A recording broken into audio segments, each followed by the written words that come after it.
Hello, everyone, and welcome. In this recording, I'm going to be speaking about this upcoming full moon taking place in the sign of Sagittarius on the 23rd of May 2024.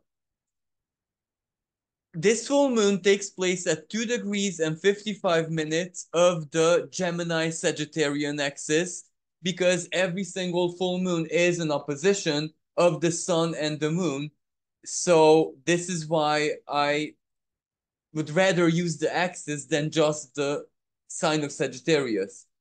Now, on its own, it wouldn't be like a spectacular, the wow factor full moon, but because of everything else that is taking place in the sky, and also the full moon's direct conversation with a big power player makes this quite spectacular in so very many different ways. It will have an intensity of its own, and this is also one of those type of full moons because let's just look at the full moon phenomenon without even the astrological specifics. We know that it simply pulls emotions, feelings many times. And now this is where we start adding little by little the astrology. Sagittarius, truth, what I believe, worldview, the perception of the all. This is Sagittarian Gemini axis. If Gemini perceives and puts into perspective the immediate environment, surrounding situation, basically the immediate now, the present, Sagittarius is the higher octave of that. So Sagittarius puts into perspective everything. That's how it's the sign of philosophy, because sometimes in life, everything matters. Now, I'm so sorry, but I must give a simple yet very relevant example. Sagittarius rules long distance travel. In modern age, that is travel by plane, but maybe not for much longer, because as we evolve, the rulerships within the astrology also evolve. This is where one sign can pass something that it rules onto another sign, or one planet to another planet, because circumstances collectively in our reality change. So basically, when air travel, aviation, planes, etc., will lose its Uranian factor, the new, the revolutionary, that it's the top technology that we possess at the present moment. Something newer comes to take its place. Well, then that travel by plane might simply be passed on to, for example, Gemini, short distance travel, or another sign, for example, Aquarius, because it still has to do with technology. It still has to evolve. It's still, you know what I mean. So aviation will never become like museum stuff.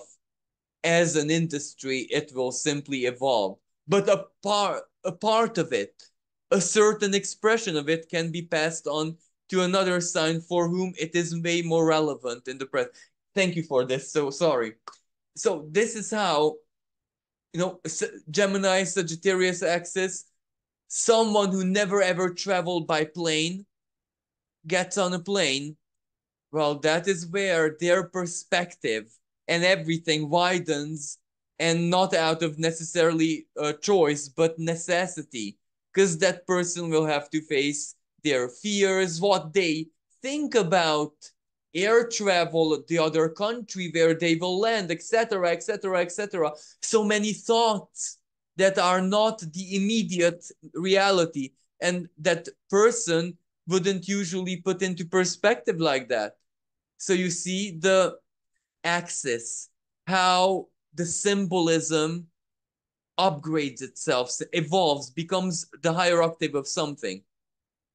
So full moon will pull our deeper philosophies, everything about our sense of justice, what we defy our relationship with the divine plane, because Sagittarius, it's the host of the galactic center, first of all. And the galactic center is basically like the core of everything. It is like the demiurge base. That's the closest astrological interpretation we get. Its source is everything. It keeps our galaxy, that means including our solar system, in a certain kind of functional balance. It is the motor that drives everything. So it's the divine gateway. That is where I'm going with this. But on the other hand, religion, giving a sense to everything, that's also very much Sagittarian. And a full moon pulling this to the surface. Now, if we add this to the present moment, what we have playing out, well, that means that it will definitely amplify debates and contradictions. Maybe not necessarily, let's hope not necessarily in a violent or very deeply assertive way, but religious themes, religious topics, something that has to do with religion, but also justice. Justice is very clear how it plays out. Sagittarius International Court of Justice.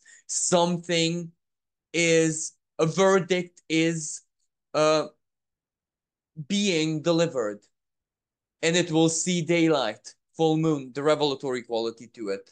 But then there is a lot of personal philosophical energy. This is where the universe, the divine, invites us to give a meaning to certain things in our life. And this is where we face a paradox. We cannot search for that meaning in the divine. It cannot do this for us. It cannot give it to us. This is something that is the opposite. We have to do it for the divine. The divine asks us a question. We cannot answer it with another question. We have to answer it. If the divine asks us, what do you want to believe in? Then we have to come up with something. But we need to be wise enough to come up with something real, authentic, and Sagittarian Gemini axis, rooted in Gemini. So basically, it encompasses everything, including the earthly, including the practical, including, every small thing in life, but also the big thing in life. So this is where it calls upon our wisdom. And if this wasn't enough, let me speak a little bit about the Sabian symbol of this full moon, which I love. I simply love this. It is so relevant. It is so not just explanatory for this 2 to 3 degrees of Sagittarius, but synchronistically, coincidentally, it also speaks about the now.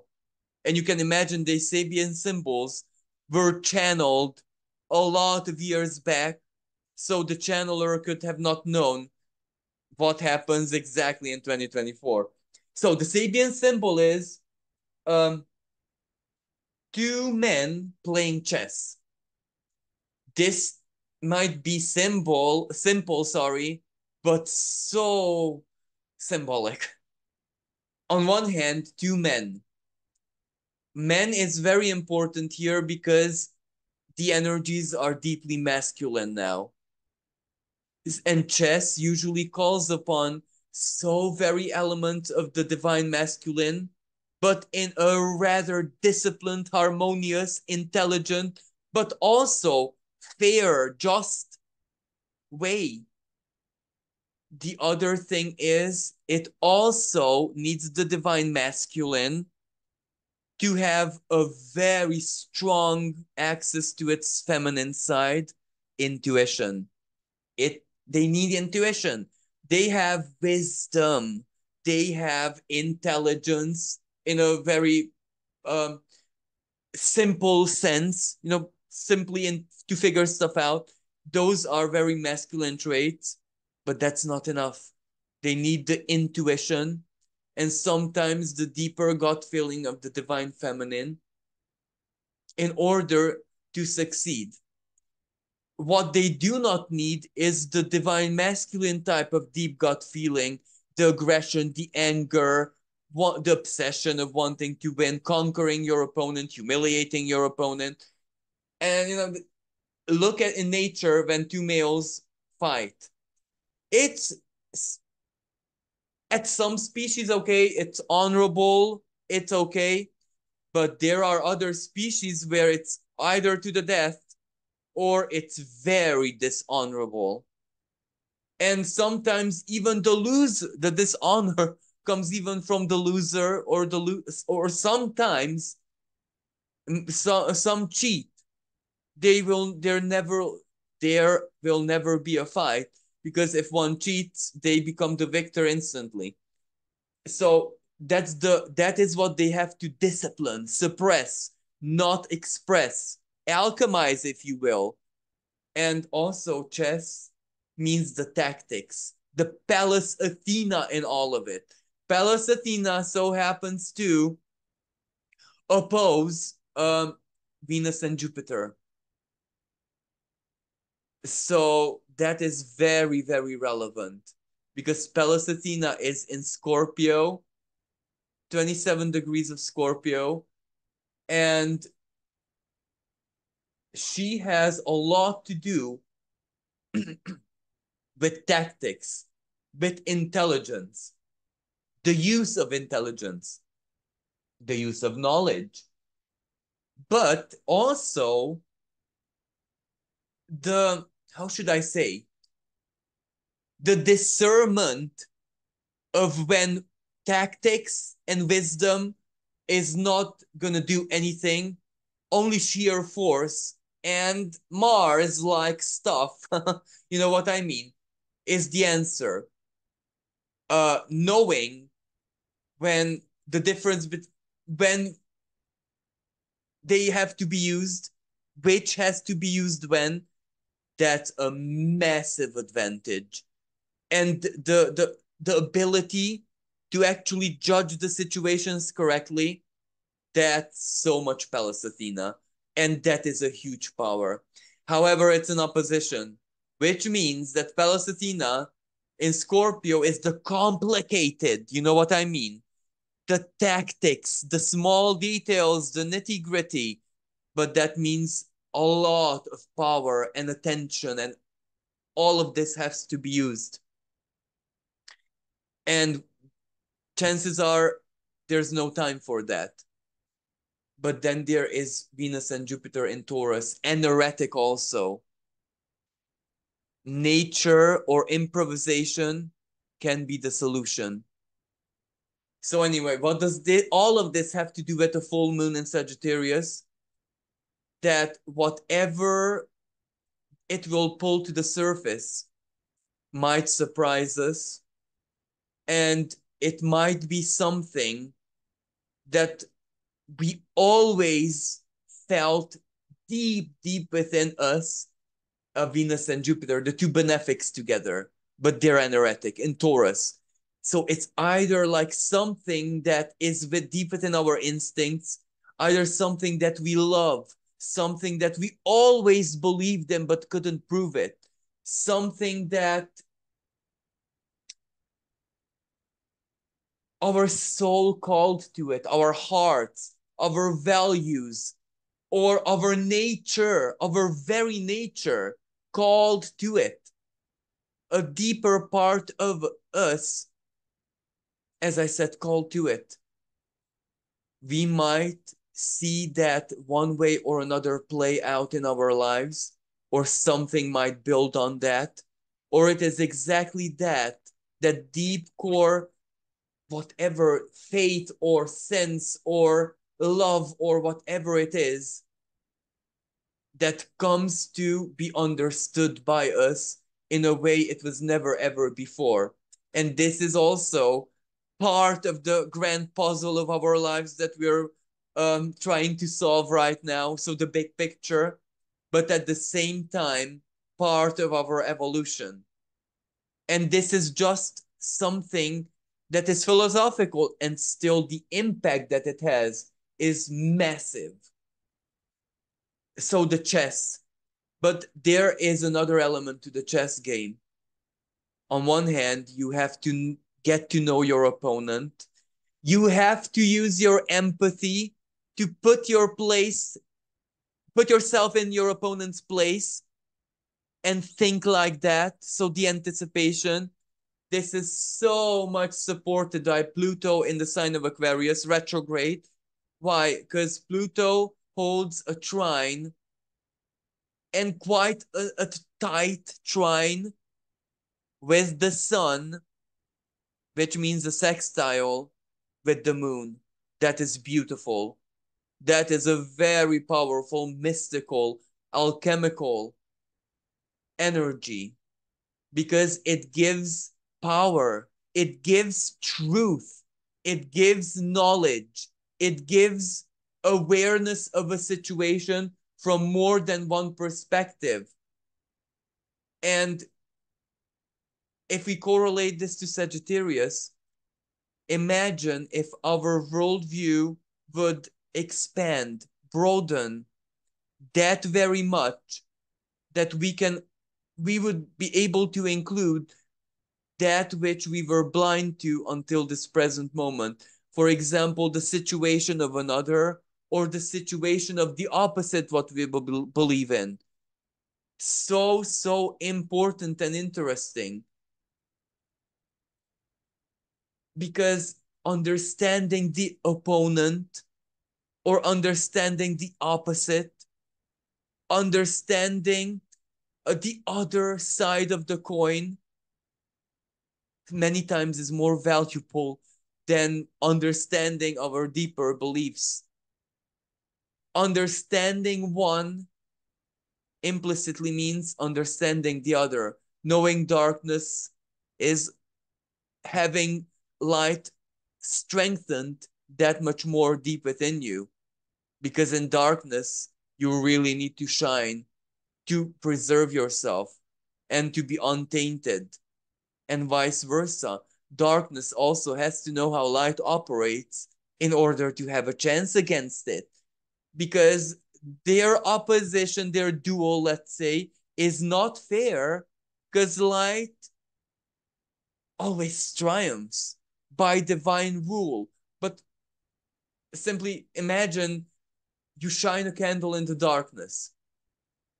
It will not create daylight, but it won't be dark totally.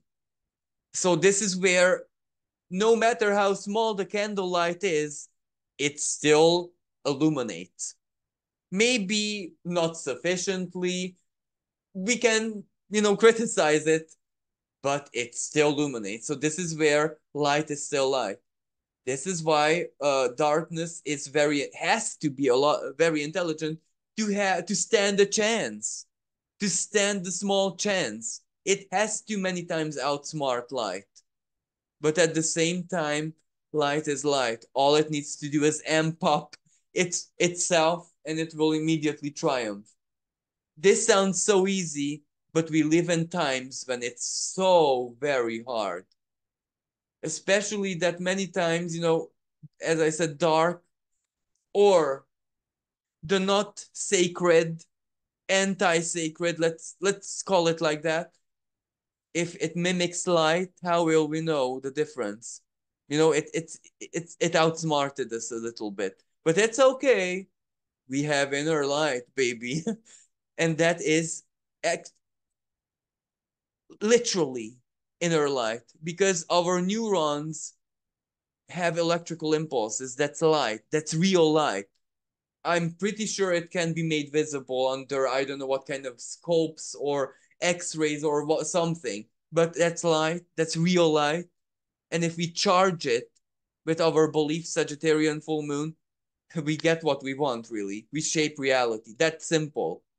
And if everything in the sky encourages us to do that, well, we really need, and Pluto, that's Aquarius, higher thought. When faith Meet pure faith meets mind, Gemini, Sagittarius, and it's understood, accepted. There are good bedfellows, and Pluto that becomes great power. That becomes the future in an actual real sense. Now, however, um, it's not as comfortable as I make it sound to be. This is not a comfortable energy. I must say that. There are so many minor astrological conversations, specifically semi-squares and sesquiquadrates.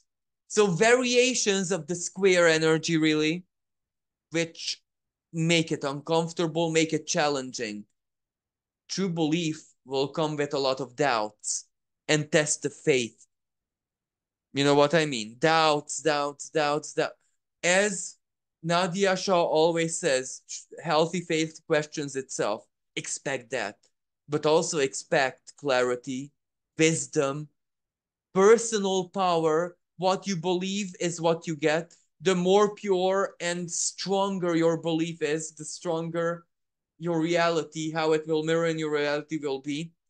But let us go to another aspect of this full moon. Now, the sun is conjunct, but it holds an outer sign conjunction with Venus and Jupiter, the two benefics at energetic degree of Taurus. That is such a big energy. Venus is the ruler of Taurus. Jupiter is the expansive principle, truth, justice embodied, faith embodied, and Venus everything that we love, and all of our values and five senses, all of our earthly self. And shadow degree. So this can either have a pretty expanded, amplified, magnified, quite extreme shadow expression, which on the world stage may come out as something financial. A law, Jupiter, that regulates something financial, or something in the financial or banking world, or something Venusian, value system, our collective behavior, what we support or not support or boycott, for example, collectively. Something about collective support, collective love, where the collective heart and value system goes to. Something happens that shakes up everything, basically, and we react to it, but with also with our belief, and it broadens our horizons of what we believe in the large sense, collectively and individually alike. And remember the Sabian symbol, the chess game. We will understand the other side, the other party, the other, whatever that means to us personally and collectively. Well, the other is the two opposing forces, and there are so many of them. More major wars than so many civil wars everywhere, especially in African countries and South African countries. Everything is war, and the two opposing forces will understand each other one way or another. Now, if that will cause something good like finally being able to sit down and negotiate a South Node in the sign of Libra, finally leaving Via Combusta, which means that it's more reasonable than it was until now. Uh, Reasonable as in diplomacy, negotiations, talks, the other contracts, deciding on things, options, and Gemini, all about options, choices, preferences, what I love, what I don't love, the balance between them. So the Sun in Gemini, and Venus and Jupiter delivering everything, basically. Mercury in the sign of Taurus is also very relevant. On one hand, it is getting closer and closer to its higher octave Uranus. So everything that rules mind is in Taurus, which means we know, or we need to know, or we are forced to know, or we just know and understand our priorities, even what they mean for the future. We are aware, Uranus, and we have priorities, and we have a good inner value system. But this may not be comfortable. This is positive, but may not be comfortable, because if I know that I need to do this or have this or whatever in this period of time, and I don't have much time left, well, you can imagine that that is not comfortable. That is panic, anxiety, Uranus. However, if you add the Sagittarian full moon to this, I find the belief to do it, to get there. My belief is stronger than my anxiety and panic, so it's already an adventure. So it's quite good. And Pluto in Aquarius, maybe you find allies, plan, solving it with intelligence. You have people, compromise, something. You get there. Even if not, it's not easy, because Pluto retro compromise, reevaluating, my principles did not allow me to do this or that or ally myself with XYZ. I'm not so sure now under Pluto retrograde. I'm not so sure now. Maybe it's worth a try, especially that allying with unusual people is so in theme with Uranus. You know what I mean? So why not? This is just an example how it can play out. But this is all not comfortable, but very positive and very quantum leap wise energy, because energetic Venus and Jupiter is very much about a value or belief or philosophical quantum leap that is embodied, or it does something. And they hold the conjunction with the sun. So we see this, we know this. This isn't unconscious energy. We okay. I just opened Pandora's box. Unconscious energy. Venus, Jupiter are sextiling very tightly. Neptune, energetic Neptune in Pisces. This is so powerfully about belief and the wideness of our horizons that we can't even imagine.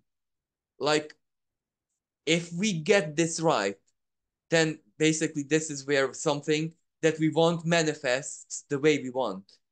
This is like direct manifestation energy here.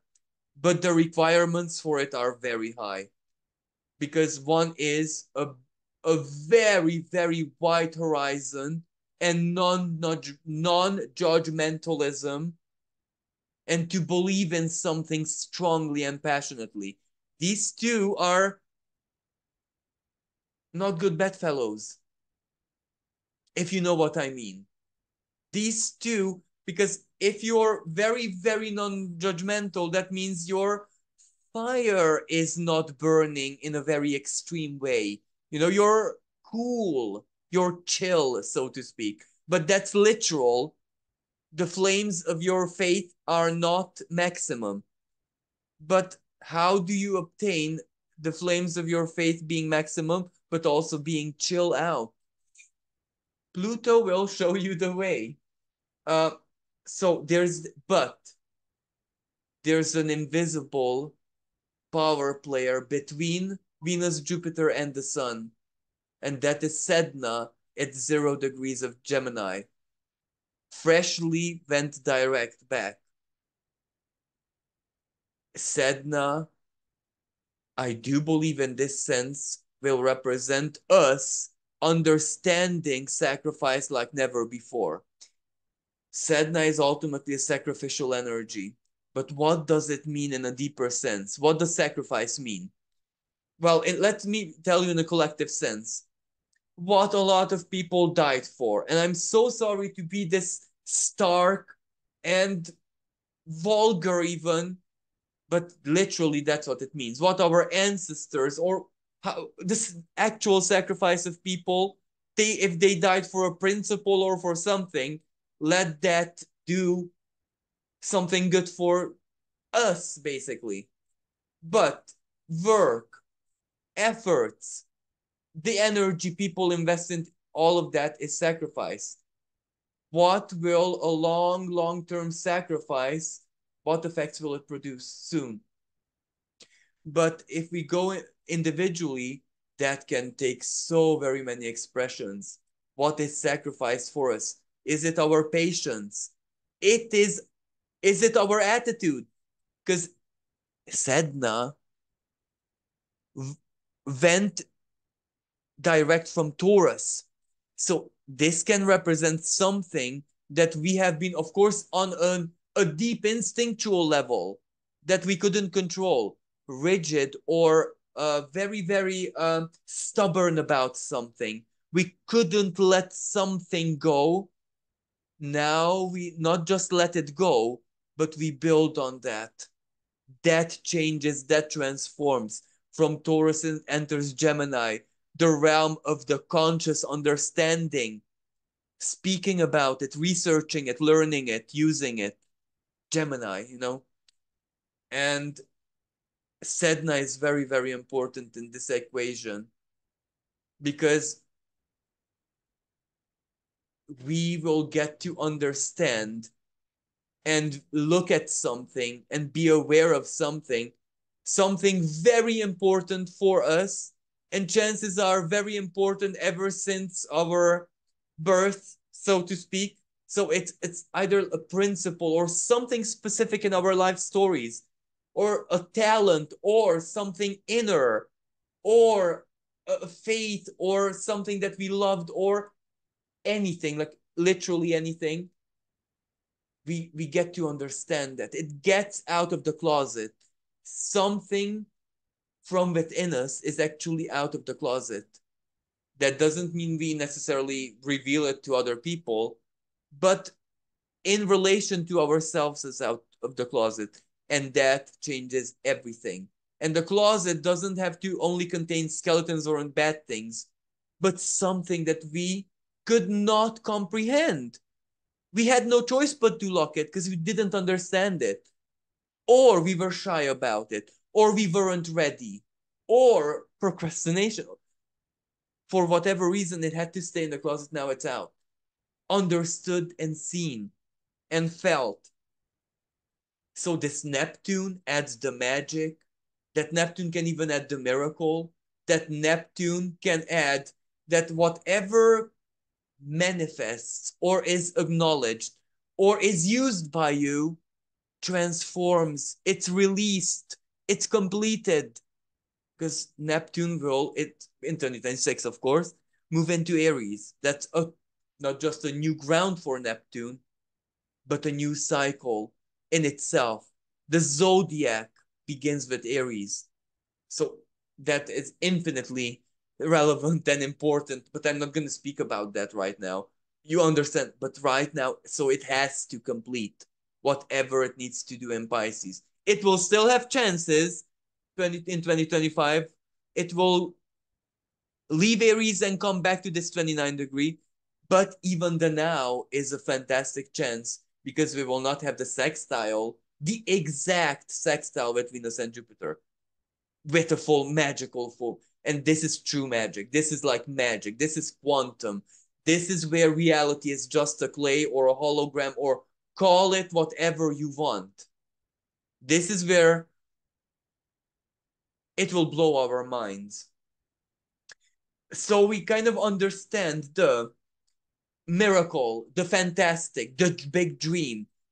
And the thing is that when I say dream, chances are, because of the uncomfortable energies that I'm going to mention as we even in a second, this dream is not going to be like a silly ideal or a fantasy or pure fiction or our inner craze. This dream is something that is important and matters and is part of who we are, son, our identity, the hero's journey. And this is where it's not just about the transiting sun, it is our inner sun. Who we know, feel, believe that we are. This story, this chapter is going to be that important. So let's move on. The first uncomfortable energy is a semi-square that the sun holds with Mars. Mars at home in Aries.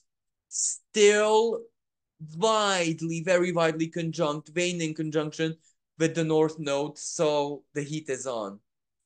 As I said, it's not a very easy energy because the sun in Gemini, we are trying our best to figure it out or go with the flow, adapt. Gemini, use our Gemini to be there, be it, do it, etc., etc. Or the other, to speak, to have the ally or the brother, sister, best friend, neighbor, sibling, someone is helping us. Or we are helping we're getting there with someone. It doesn't really matter if solo or with someone. I'm just mentioning the possible expressions of this energy. But it feels that we're not doing enough. It feels overwhelming. There is anxiety there. There is rush. There is fear. Uh, dual Gemini. Is this the right step or the wrong step? This is where Gemini can get a bit Virgo-like, the hair splitting. What's right or wrong? What do I do? What do I love? If this is about preferences and options, well, you can imagine that Gemini can be very Libra-like, as in, how can I even decide here? So there's that. But Mars comes with, oh no, you're not doing this to me. You will decide. You have no choice. So an inner aggression almost, but one that is part of the picture. The moon means that it holds a sesquiquadrate, a square and a half, with Mars. So the moon is in a fire sign already. So Mars is putting up the heat even more. The soul is on fire. And this is not a very easy energy. I can tell you that. Because some element of this will almost feel like aggression. Like life, the universe, destiny is aggressing us. We know in a positive way, but aggressing us in a way that, when there's a horse pulling the cart and the driver wants the horse to go faster, well, it will gently spank it, or you know what I mean, hit it with the whip, but gently, of course, not violently, but gently. But that gentle hit is still irritant, especially if the driver has to make sure that the horse keeps the speed constant. That basically, that's it. Soul's on fire and inner slave driver, go faster, work hard. There's that. I'm very sure that most of you know that. I don't even know if it's a song or something like that, where the guy says more energy, more footwork, more passion, more energy. This is the song basically. So that's how it's gonna feel like. And sometimes all of this for nothing, because life is not gonna move faster than it can. So sometimes even the soul on fire and even the inner slave driver for nothing, because life has its own speed. Sedna in Gemini, Venus and Jupiter together in the sky conjunct at that energetic degree of Taurus. It may move, the mountain may move, may shake, may the big, but at its own speed. So quantum for something extraordinarily slow will mean non-quantum for, you know, you get where I'm going with this is. So Tauran pace, we must not forget this. Now another uncomfortable energy is that Venus and Jupiter hold a semi-square with the North Node. I'm not even sure how to put this into an example, because the North Node in Aries, we already know it's important, self-centered, sovereignty, my rights, my life, my goals, my survival, my is not optional. We don't want to be in survival mode, but we have to. Life gives us no choice. Our inner forces give us. We get that. But then there is Venus and Jupiter. But then there comes the philosophy. Then there comes the love. Then there comes value. Then there comes principle. When we are in survival, we don't need all that. You know what I mean? We don't need the big pictures and because it will feel like the philosophy of life, the more higher side of life, pressing down on us. Not that it's helpful, it adds to the pressure. This is where, instead of let's say you're performing on stage, instead of the light being dimmed a bit to give you comfort, it is turned on to maximum. It's blinding you. So the pressure is on, really. But all of this acts like a rocket fuel, because Mercury sesquiquadrates Black Moon Lilith in his home sign of Virgo. It priorities, money, finances. But when I say money, finances, both the big picture and philosophically speaking, and the non-physical side, and yet the also the physical side, down to every penny. The two are contradictory in nature. It's madness to live this at the same time, and yet we will live it at the same time, and yet it will give us strength, and yet our inner power, the power of our psyche, mind, and soul and emotional life together, will change our lives one way or another. This is where full moon we will see the change. One somehow. So this energy is really like a big alchemical reactor playing out so intensely, slow, deeply, where no everything's one way or another converses. It's like looking through reality with a kaleidoscope, but that is exactly the key to getting there. So, as confusing as it is the confusion that holds the clarity, if that even makes sense. You know what I mean? So, all we can do is try our hardest to be sane, not to be carried away by Mars and Aries, because that's very impulsive. North Node there, Chiron there, Aries there, very impulsive energy. But then there Mercury and Taurus. Everything matters, down to the every penny, every detail. Priorities, statistics. Where do I invest? And that doesn't necessarily have to mean just money. Time, focus, attention, love, spirit, everything is accounted for. So let's try to be as sane as possible.